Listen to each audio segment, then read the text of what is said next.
गंजाम जिला छत्रपुर थाना अंतर्गत कदुर गाँव में दुईटी कन्या सन्तान जन्म कलापर महिला को निर्यातना दि जाउछि। निज स्त्री और दुई पिला छाड़ी स्वामी प्रत्याख्यान करने सह सुदूर केरल राज्य को चली जाइछन्ति। उक्त गाँव घरश्याम रेड्डी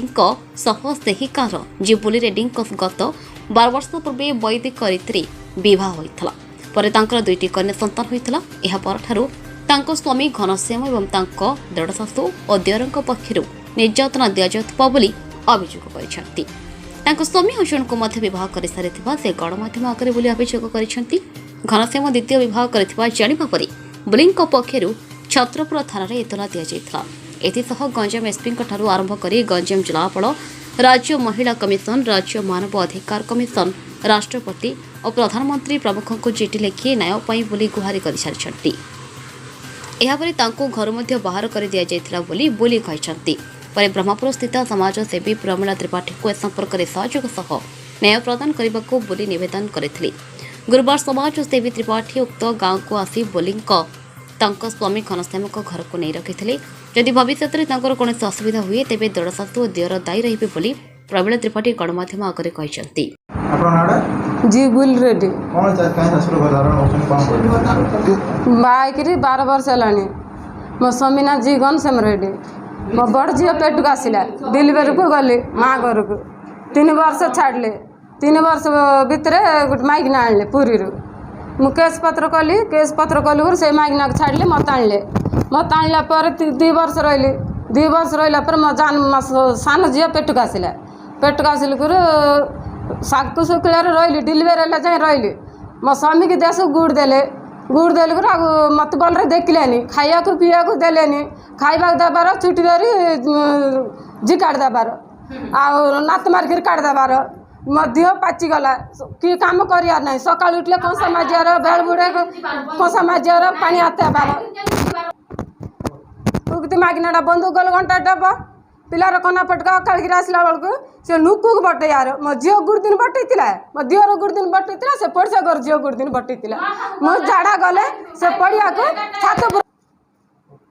बंदूक गले पिला बटे यार दिहर गुड़ दिन बटेला से पड़सा घर पिला बटेला दांडू बाहर जगला बारिक बाहर जगला झाड़ा गले मो 2टा 1.5 शाशु अच्छा बड़ गुटे मझिया गुटे पांतल कथा बोली छात पर जाकर देखियार नुकू पचार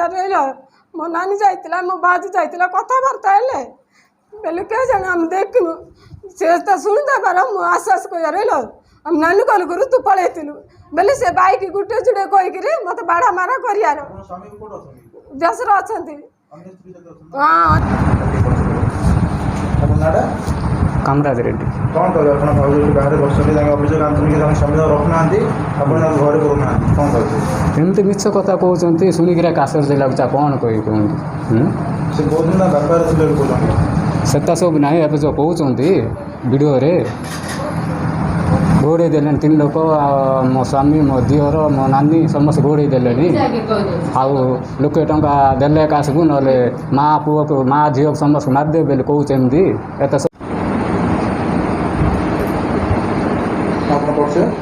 मुझे समाजसेवी प्रमिला त्रिपाठी आज्ञा बुली रेड्डी आज की 12 वर्ष है सी बाहागर होता आ बाहागर है जोड़े झील है बोली बहुत टचर मेंटाली प्रेसर कले घनश्याम रेड्डी जी मैंने तार स्वामी सी बर्तमान गोटे स्त्री लोकटे धरिकी पुरी माने आमर कुंभारपड़ा थाना जाऊँगी से पुरीर झीटा को धरिकी बर्तमान से रही गर्भवती अच्छी शुणा पाइला शुणला मैंने थाना झील एतला देला बर्तमान ताकू न्याय मिललानी गाँ लोक भद्र लोक समस्त जाइए कौन बैठ बसिले ता 1.5 शाशु आ दियर बहुत टचर मेंटाली प्रेसर कर बर्तमान मझे मुझे बुझाबुझी कर सी कहला आउ बुली रेड्डी ता पिला धरिकी सी आसुनी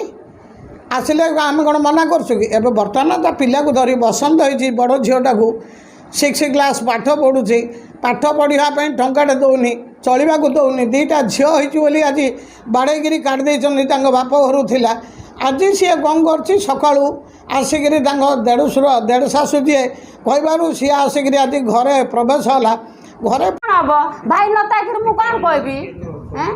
ଆପଣ ନାଁଟା କ'ଣ? ବବି କ'ଣ ହେଇଛି ଆପଣ ଯେଉଁ ମାଇକିନା ବସୁଛନ୍ତି ବାହାରେ କ'ଣ ସ୍ତ୍ରୀ ଲୋକ ବାହାରେ ବସୁଛନ୍ତି କ'ଣ ପାଇଁ ଆମେ ବାହାର କଲୁ ସିଏ ଗୋଟେ ମାଇକିନାକୁ ନ ଆଣିକିରି ମାଇକିନାକୁ ଆଣିଛି ବୋଲି ଆଗେ ସେ କେସ୍ କରିଥିଲା ହେଲେ ସେ ମାଇକିନାକୁ ନ ତାକିରି ଆକା ଇଏ ମିଛ କଥା କହିକିରି ଆଇଲକିରି ହଉ ବେଲେ ଆମେ ରଖିଲୁ ସେମିତି ପିଲାଟା ପେଟକୁ ଆସିଲା ପେଟକୁ ଆଇଲା ପରେ ତାର ଜଞ୍ଜାଳ ମୁଁ ଆକା କହିଲି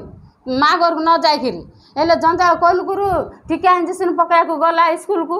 ସେ ସ୍କୁଲରେ ଟିକା ଇଞ୍ଜେକ୍ସନ୍ ପକାଇକିରି ସ୍ୱାମୀ ତାଙ୍କୁ ରଖୁନଥିଲେ ଘରେ ବାହାରେ ଅଛନ୍ତି ଆଉ ଗୋଟେ ସ୍ତ୍ରୀ ସହିତ ଅଛନ୍ତି ବୋଲି କହୁଛନ୍ତି କ'ଣ ହଁ କରି ଦେଖାଇଲେନି କାହିଁକି ସେ ଆଣିବ ମାଇକିନା ତାଇକିରି ଦୁଇଟା ଛୁଆ ତାଇକିରି ତୁ ନ କହିକିରି 4 ବର୍ଷ ମା ଘର ଥିବ ବେଲେ ସେ ପୁଅ ପିଲାଟା କେମିତି ରହିବ କହୁନୁ ସେ ଆଣିଛି ନା ନ ଆଣିଛି ନା କେସ୍ କରିବୁ ମୁଁ ଘରେ ରଖିଲି ନା ମୁଁ ତାକୁ ଘରେ ରଖିଲି ନା ନାଇଁ କହୁନ ଏସବୁ ମିଛ କଥା କହିଦେଲେ ହେଇଯାଉଛି ତା ନାଁରେ ଯାହା ହେଲା ଲେଖା ହେଇଛି ନିଅନ୍ତୁ ପଢ଼ନ୍ତୁ ତମେ ପଛେ କହିବ ଯୌତୁକ ପାଇଁ ବାଧ୍ୟ କରିଥିଲେ ଆଉ ନାଇଁ ଯୌତୁକ କିଛି ନାହିଁ ତ ଇଏ ଆଗ ସ୍ୱାମୀ ସହିତ ମାଡ଼ୋଳ ହେଇକିରି ଆଗ କହୁଛି ଗଲା ପରେ ଲକ୍ଷେ ଟଙ୍କା ଆଣିବା ପାଇଁ ବାଧ୍ୟ କରିଥିଲେ ନାଇଁ ମିଛ କଥା ଏବେ ଯାଇକିରି ସେ କରୁଛି ମିଛ କଥା ସବୁ ଅଛି ଲୋକ ପାଖରେ ମୁଦାର ସେ ଫଟୋଟା ଅଛି ହଁ ଆମେ ଛକ ନାକୁ କହିଲେ ହେବନି ଇଏ ମିଛ କଥା ସବୁ କହିଦେଲେ କ'ଣ ହେଇଯାଉଛି ନା କ'ଣ ସପୋର୍ଟ ପୁଲିସ ମଧ୍ୟ ତାଙ୍କ ସୁରକ୍ଷା ବ୍ୟବସ୍ଥା ବୁଝିବ ବୋଲି ସମାଜସେବୀ ପ୍ରମିଳା କହିଛନ୍ତି। ଅପରପକ୍ଷରେ ମୋ ସ୍ୱାମୀ ଦ୍ୱିତୀୟ ବିବାହ କରିଥିବାରୁ ମୋତେ ଏ ଘରେ ରହିବାର ଅଧିକାର ସହ ପିଲାମାନଙ୍କ ଭରଣ ପୋଷଣ ସ୍ୱାମୀ ହିଁ ବ୍ୟବସ୍ଥା କରିବାକୁ ନିର୍ଯାତିତ ବୋଲି କହିଛନ୍ତି। ତେବେ ଏସବୁ ମିଥ୍ୟା ବୋଲି ଦେଢ଼ ଶାଶୁ ଜି ବବି ରେଡ୍ଡି କହିଛନ୍ତି। Bureau report IJP news.